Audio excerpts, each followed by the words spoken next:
कोई भी बेटी आज के इस दौर में मायके जाने के लिए हमेशा तैयार रहती है। कोई भी बहू हो जो हमेशा अपने मायके का नाम सुनकर हमें एक्साइटेड हो जाती है वहाँ घूमने के लिए, अपने घर वालों से मिलने के लिए।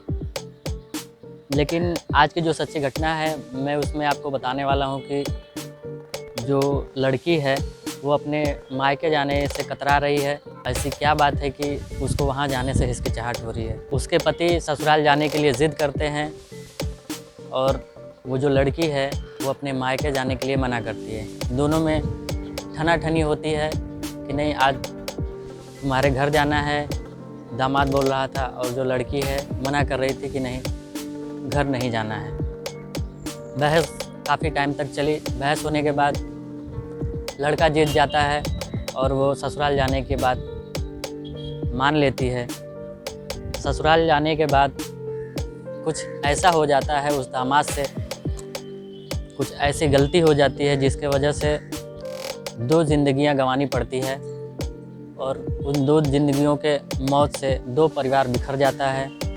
यह बात गांव में, पूरे मोहल्ले में और इंटरनेट के माध्यम से पूरी दुनिया में ये खबर पहुंच जाती है कि आज के इस परिवेश में कैसे कैसे लोग रहते हैं जो रिश्ते की गरिमा को नहीं बचा पाते हैं। आज की यह सच्ची घटना है जो कि राजस्थान की है। नमस्कार दोस्तों, मैं विजय कुमार चौहान अपने इस एपिसोड कहानी कंटिन्यू में आपका स्वागत करता हूं। दरअसल राजस्थान के बाड़मेर ज़िले की ये बात है। वहाँ की एक घटना है। एक लड़की और एक लड़के की शादी 2021 में होती है।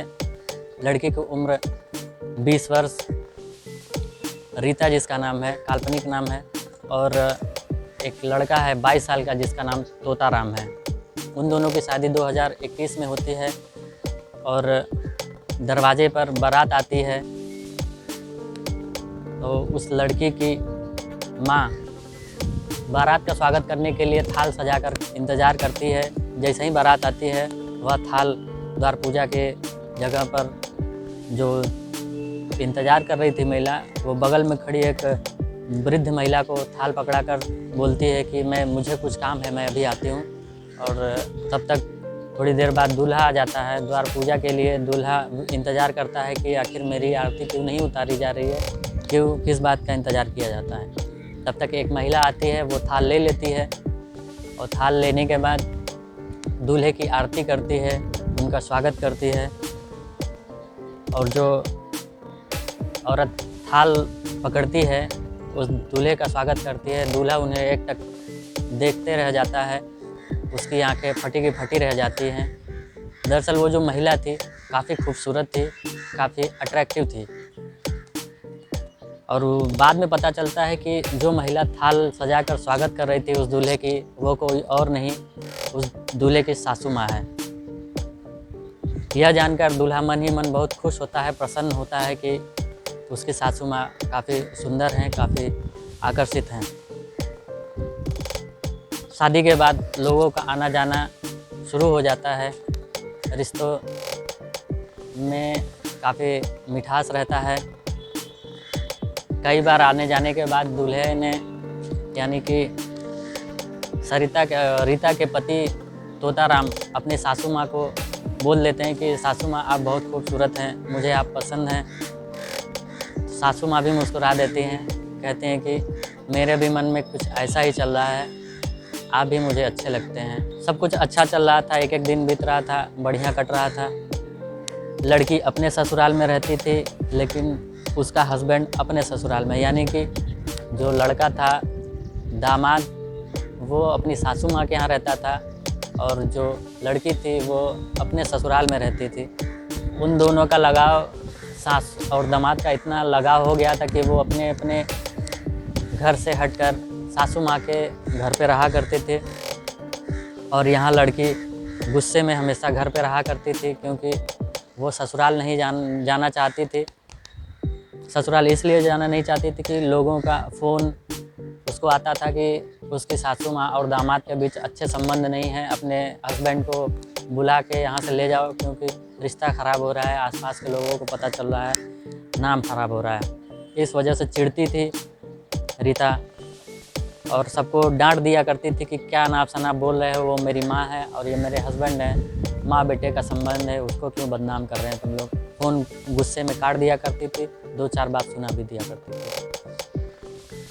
लेकिन काफ़ी फ़ोन कॉल्स और काफ़ी शिकायत सुनने के बाद एक दिन गुस्से में वो अपने मायके चली जाती है और अपनी माँ और अपने हस्बैंड को आपत्तिजनक स्थिति में देखकर उसके होश फाख्ता हो जाते हैं, उसके पैरों तले ज़मीन खिसक जाती है।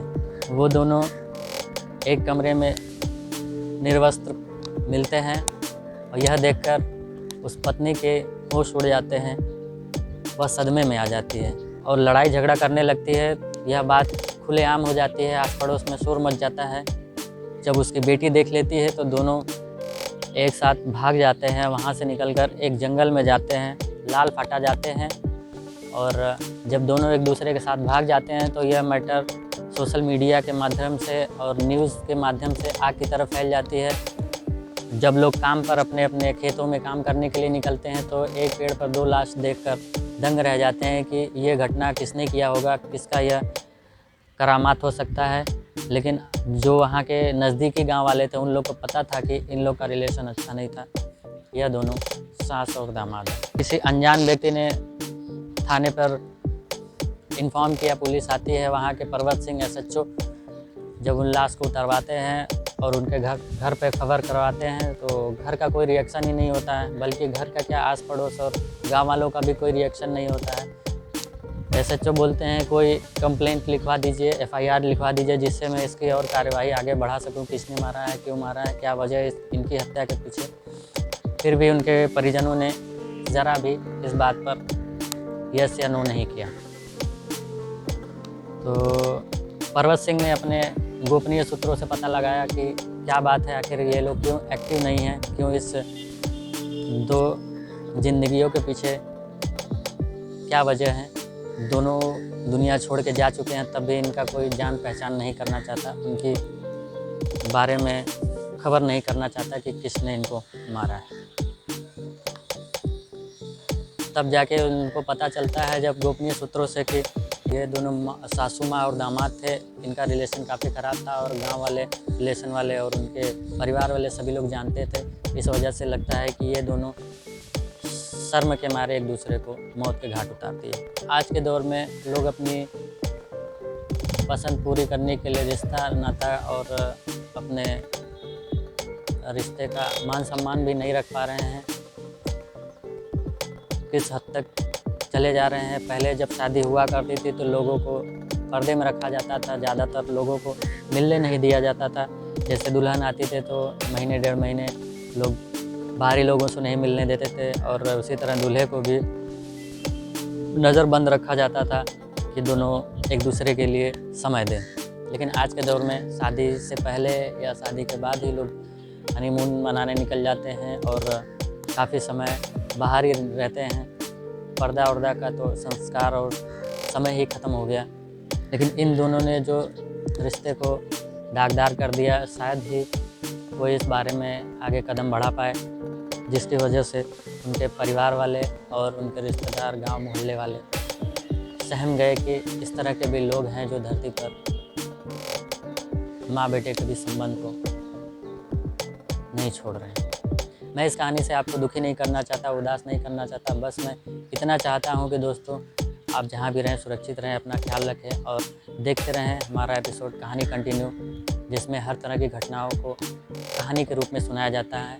मैं सुनाता हूँ कहानी दोस्तों, आप सुनते हैं कहानी मुझसे। अगर लाइक शेयर सब्सक्राइब कीजिए, मेरा हौसला और अफजाई कीजिए, जिससे मैं कि और वीडियोस आपको अच्छे कहानियों के रूप में सुनाऊँ। नमस्कार दोस्तों।